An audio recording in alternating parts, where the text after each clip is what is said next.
Part 1. You will hear a new student on a short summer course getting information from the college receptionist.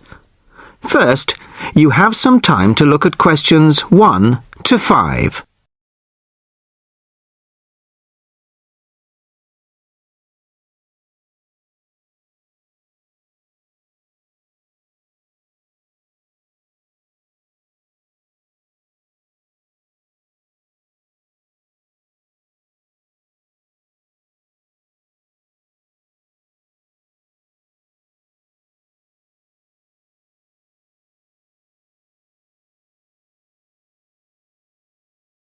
Now the test will begin. You should answer the questions as you listen, as you will not hear the recording a second time. Listen carefully to the first part of the conversation and answer questions 1 to 5. Sorry to keep you waiting. Okay, here's the information you need. On the first page, there's some info about the college, the facilities, the courses on offer, etc. Then, on these blue pages here, there's an outline of the social activities. You see there, okay? Yes.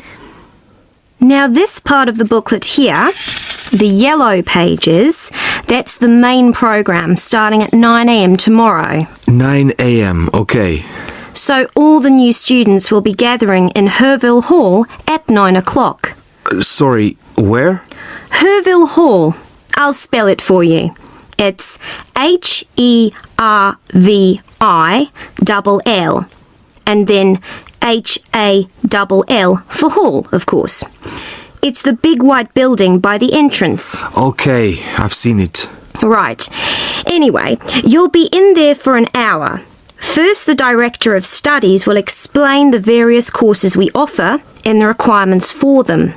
Then for the second half hour, the social organiser will tell you more about the social program and Saturday excursions. Is that all clear?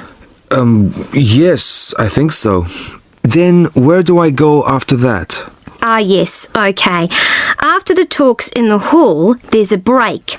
And then at 11:15, go to classroom 4 to have a placement test. 11:45. This placement test is to find my level in English? Exactly. Then, after the test, all the new students are invited to a special welcome lunch. In the cafeteria? No, not for the welcome lunch. It's in a restaurant near the school, an Indian restaurant. Oh, okay. I don't think I've ever tried Indian food. Do you like spicy food? Yes, I do. Then you'll love Indian. Before you hear the rest of the conversation, you have some time to look at questions 6 to 10.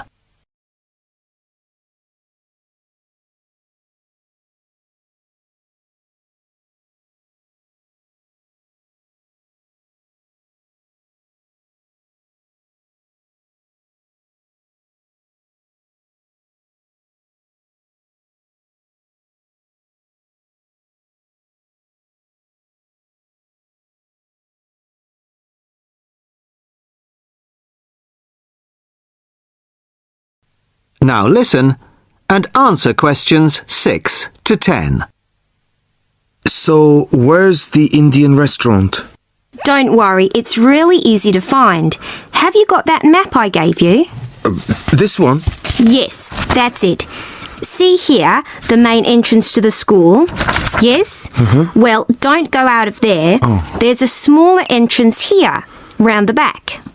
Oh, yes, I see. Okay, so you go out of there, past the phone box, and then turn right into this road here, the one that goes along the side of the park.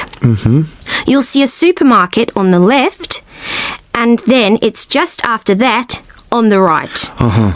It's quite a big place. You can't miss it. Okay. And one more thing. Is there a post office near here? Post office? Oh yes, of course. Just the other side of the park. Go through the middle of the park and it's there by the park entrance. Thanks a lot. You're welcome. Oh, there's a good cafe near here too. Very popular with the students. Just there. You go out of the main entrance into Varley Road, then turn left at the bank, and it's at the end of the street. They do amazing coffee. That's great. Thanks very much. No problem. Enjoy your course. Thanks again. Bye. That is the end of part 1. You now have half a minute to check your answers.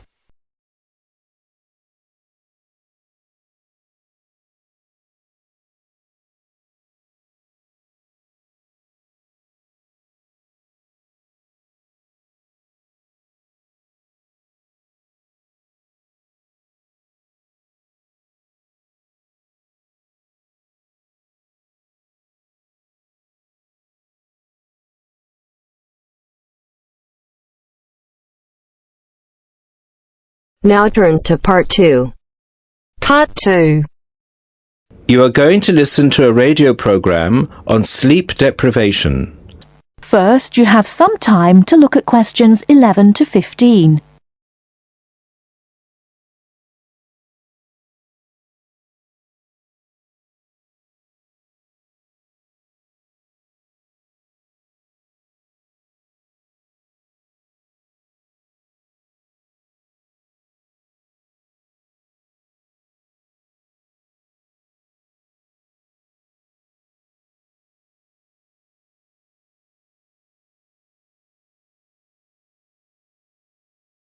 Now, listen carefully and answer questions 11 to 15.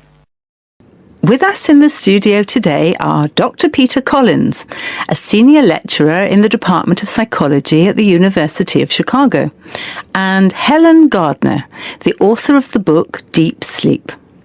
They've come to our studio to discuss the effects of sleep deprivation and also give some tips to the sleep deprived on how to deal with the problem. Welcome to the studio, Helen and Peter. Now, Peter, what are the reasons for sleep deprivation and how can it affect our lives? Well, the research into sleep deprivation started in the late 50s and has been going on ever since. Many researchers link sleep deprivation with electricity, television and computers, which have enabled humans to work 24/7. Before electricity was invented, people's body clocks were synchronized with the sun's schedule, and the average time they spent sleeping was 8 to 9 hours a night. By 1975, that average was down to 7 hours, and today 1/3 of us sleep less than 6 hours a day. This leads to a condition called chronic sleep deprivation, which basically means going for extended periods of time with less sleep than your body needs. Chronic sleep deprivation can cause a variety of physical and psychological problems. At its most basic level, loss of sleep can make us more irritable and less efficient, and can affect long-term memory and concentration, which can result in more accidents. According to the latest research into sleep deprivation is the main reason for 3% of plane crashes, 10% of domestic accidents, 20% of accidents at work, and 45% of all traffic accidents. Research into the physical effects of chronic sleep deprivation suggests more serious and significant long-term complications.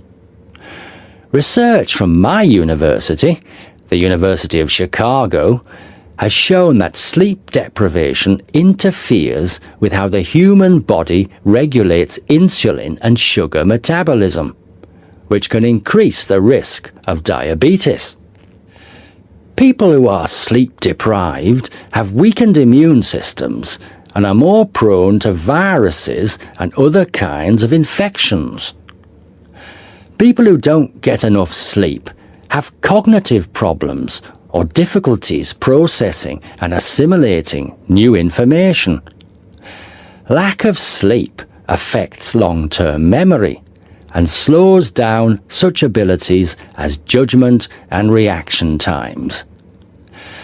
Some researchers link sleep deprivation with obesity, indicating that sleep disorders and eating disorders are often linked. Before you hear the rest of the talk, you have some time to look at questions 16 to 20.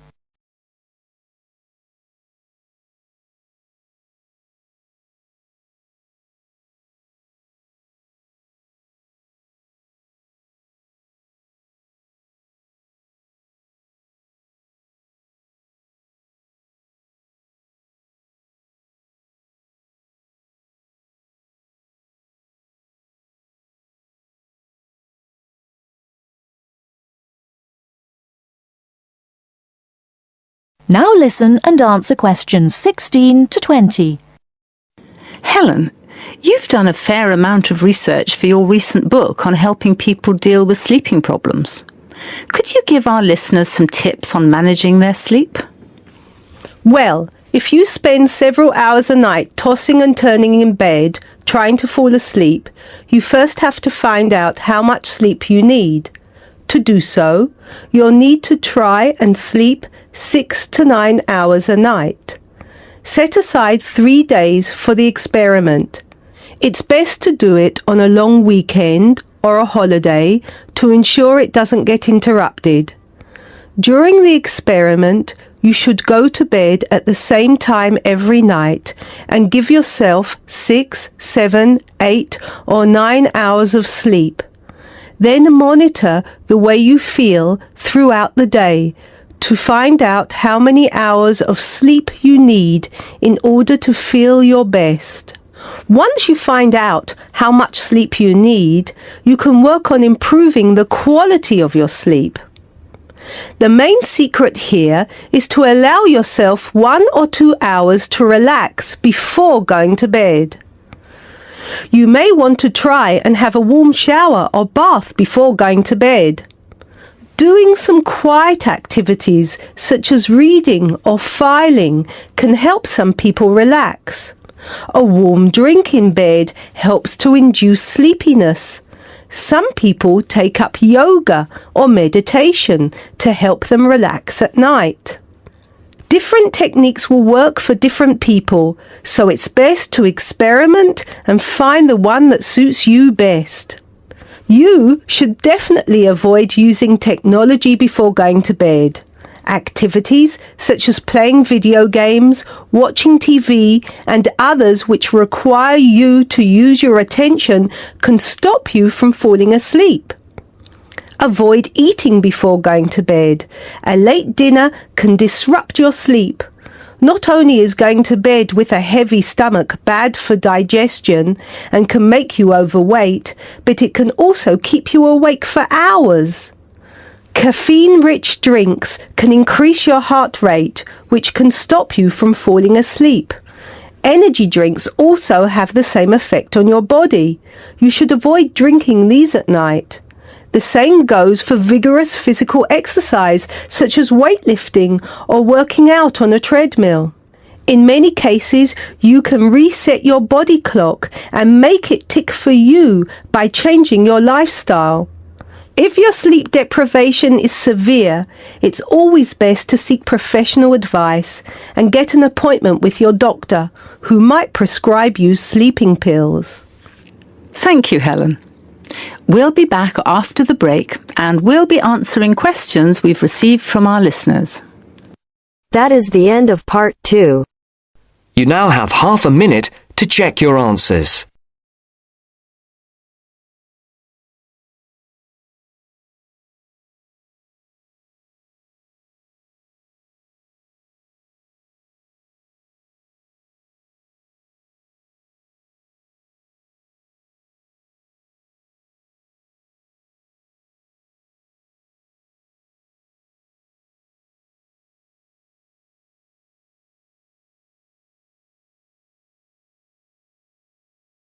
Now turns to part 3. Part 3. You will hear two friends discussing what to study at Mitchford University. First, you have some time to look at questions 21 to 27.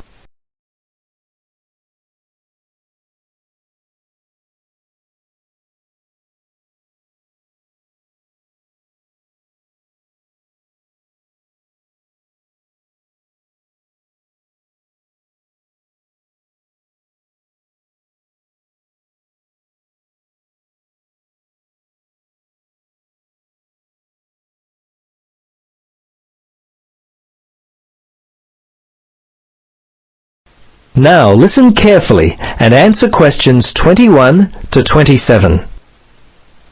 Hello, Gloria. Hi, Paul. I just heard that you're studying psychology this year. At the moment, that's true, but to be honest, I'm not sure exactly what to study. You're in your third year at university. Do you have any advice for me?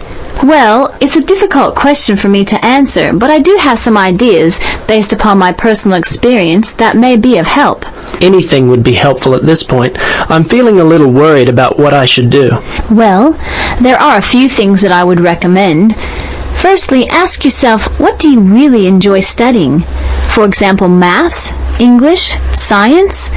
This will help you decide what course you should do. The university handbook lists all the courses available. You should take some time to look at it. A couple of my friends spoke with recent graduates of courses which took up a lot of time. Another thing which took a lot of time was an interview at the Dean of Academic Affairs office. They're always so busy there. Unless you've got a lot of time, I wouldn't bother with either of those ideas. Okay. Gloria, I understand there are some excellent publications that I can look at which will help answer my questions. But the trouble is, I'm having a real hard time locating them. Do you know where I might be able to go? Yes, I encountered this very same problem when I was deciding on what to study. I managed to locate a few excellent books that really helped me to decide what was best for me. Now, some of the details will be a little inaccurate. That's no problem. If you could just remember the titles, I'll be able to look them up at the university library. Now, let me just get my pen. Okay, ready? All right. The first book I found was What Should I Do? It was written by Paul Smith, and I believe it was published in 2000 by Smith Brothers. I think this was the best book I read, although Judy Newton's Choosing University Courses was also an excellent help for me. Can you remember what year that one was published? Let me see. Most of the books I read were published around the same year, 2000, I think. I can't remember who published it. I think it was Printers Limited. You'll have to check that one out yourself. No problem. This is just what I've been looking for. Anything else you could recommend? Yes, there was one other book which I remember because my cousin works for the publishers Brown and Tate. He started there in 2002. Anyway, the book's called Surviving University and was written by Julie White. It's an excellent book which came out in 2004. I certainly recommend it. Before you hear the rest of the conversation, you have some time to look at questions 28 to 30.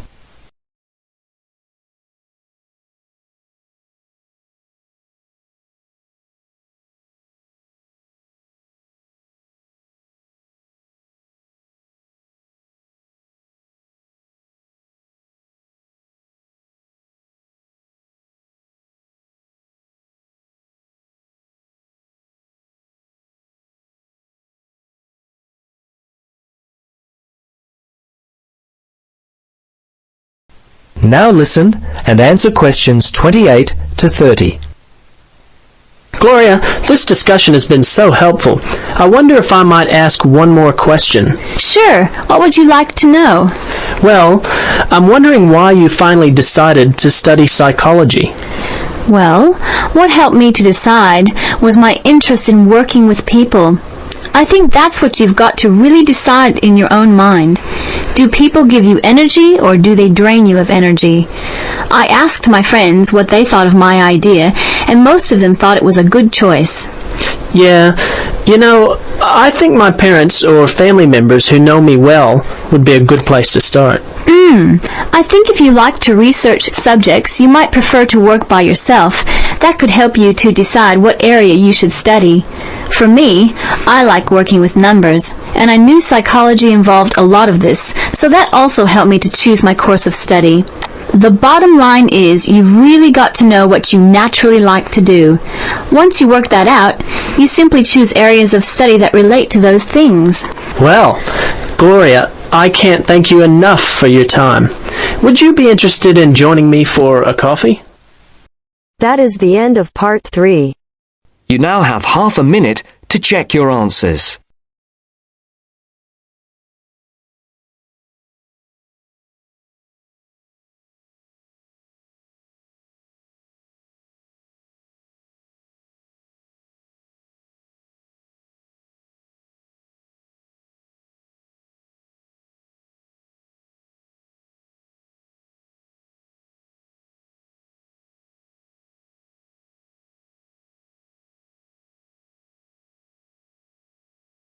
Now turns to Part 4.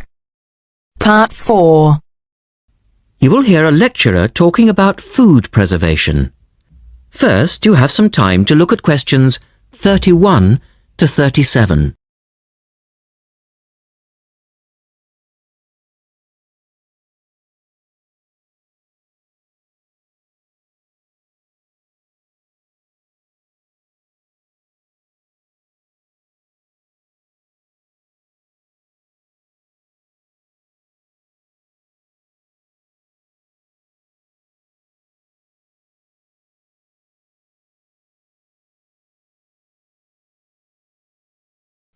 Now listen carefully and answer questions 31 to 37.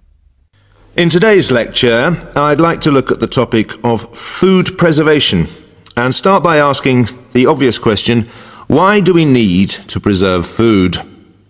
Well, apart from keeping it fresh for our daily needs, many foods, such as fruit and vegetables, are only available at certain times of the year. So, if we want to be able to eat these foods all year round, we need to preserve them. We also need to preserve food for export overseas to make sure that it doesn't perish in transit. And lastly, we need to be able to preserve food for when there are food shortages.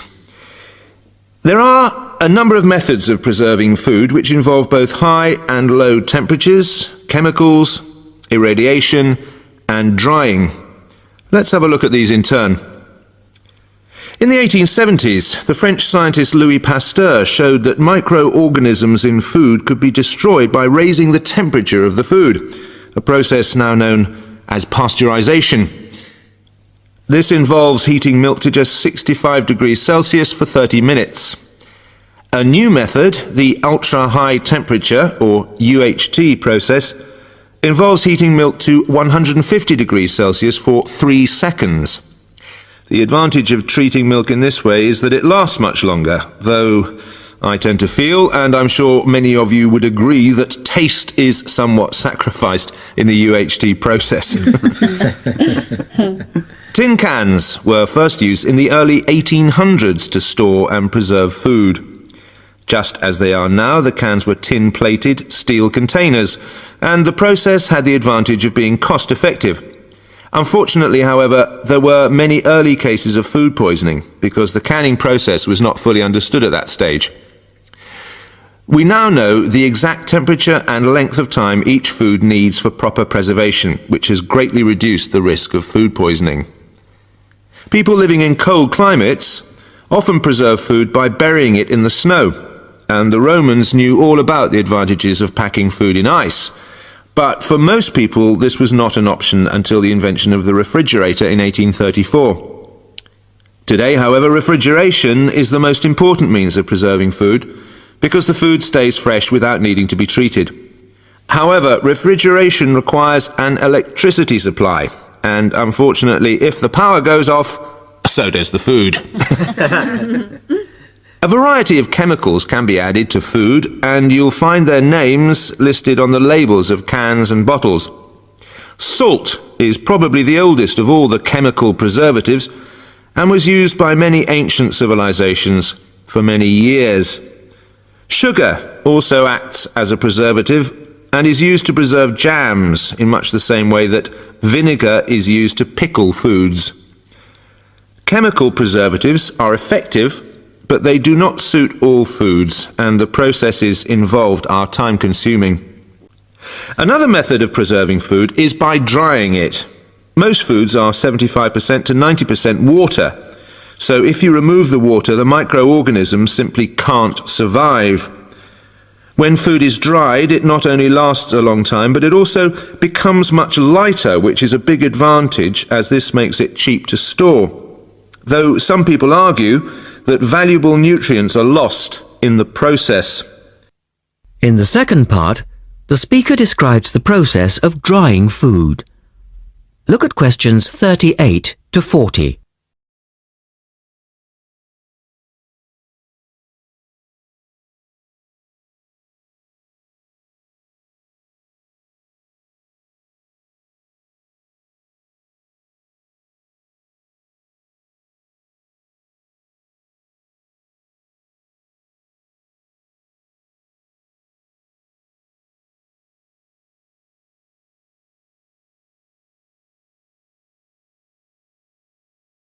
Now listen carefully and answer questions 38 to 40. Early methods for drying food involved cutting it into strips and hanging it in the sun or over fires. But there are now a number of more modern methods which involve the use of recent technology. One of these is known as roller drying, and it's a highly effective way of making dried foods from liquids, such as soup. Have a look at this diagram to see how it works. Well, first of all, the hot soup is poured in at one end here. The liquid spreads to form a thin layer on a heated belt. The liquid dries as it moves along. By the time it reaches the end of the belt, all the water has evaporated, leaving only dry powder. A blade then scrapes the dried material off the roller and captures it in powder form. All you have to do is add boiling water, and you have your hot soup back again, ready to drink. Another method is called freeze drying, and for those of you who... That is the end of part 4. You now have half a minute to check your answers.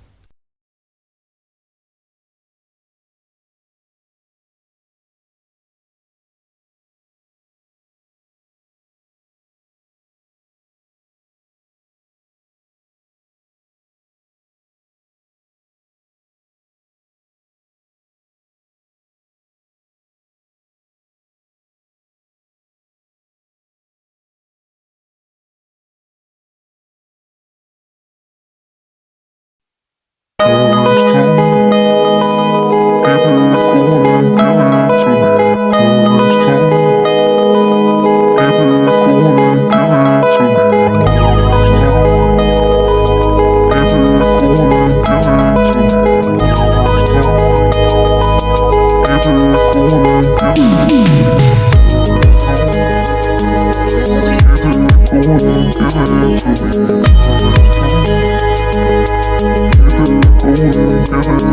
it